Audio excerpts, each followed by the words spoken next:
Kerala ASHA health workers അസോസിയേഷന്റെ രാപ്പകൽ സമരം സെക്രട്ടേറിയറ്റിന് മുന്നിൽ ആരംഭിച്ചു.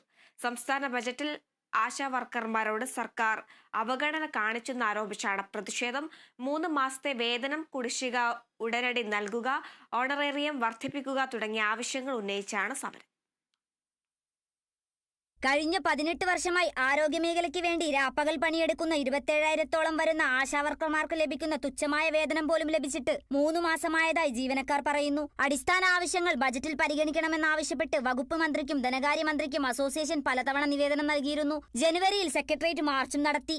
എന്നാൽ ആവശ്യങ്ങളൊന്നും പരിഗണിക്കപ്പെട്ടില്ല. സംസ്ഥാന ബജറ്റിൽ അർപ്പിച്ചിരുന്ന പ്രതീക്ഷ കൂടി മങ്ങിയതോടെയാണ് ആശാവർക്കർമാർ വീണ്ടും പ്രത്യക്ഷ സമരത്തിലേക്ക് ഇറങ്ങിയത്. കേരള ആശാ ഹെൽത്ത് വർക്കേഴ്സ് അസോസിയേഷന്റെ നേതൃത്വത്തിലാണ് സെക്രട്ടേറിയറ്റ് പടിക്കൽ രാപ്പകൽ സമരം ആരംഭിച്ചിരിക്കുന്നത്. 3 മാസത്തെ വേതന കുടിശ്ശികൾ ഉടനടി നൽകുക, ഓണറേറിയം വർദ്ധിപ്പിക്കുക, ഓണറേറിയത്തിന് ഏർപ്പെടുത്തിയിരിക്കുന്ന മാനദണ്ഡങ്ങൾ പിൻവലിക്കുക, വിരമിക്കൽ ആനുകൂല്യം പ്രഖ്യാപിക്കാതെ 62 വയസ്സിൽ ആശാവർക്കർമാരെ പിരിച്ചുവിടാനുള്ള 2022 ഉത്തരവ് പിൻവലിക്കുക, 5 ലക്ഷം രൂപ വിരമിക്കൽ ആനുകൂല്യം നൽകുക, അമിത ജോലിഭാരം അടിച്ചേൽപ്പിക്കുന്നത് അവസാനിപ്പിക്കുക തുടങ്ങിയ ആവശ്യങ്ങൾ ഉന്നയിച്ചാണ് സമരം.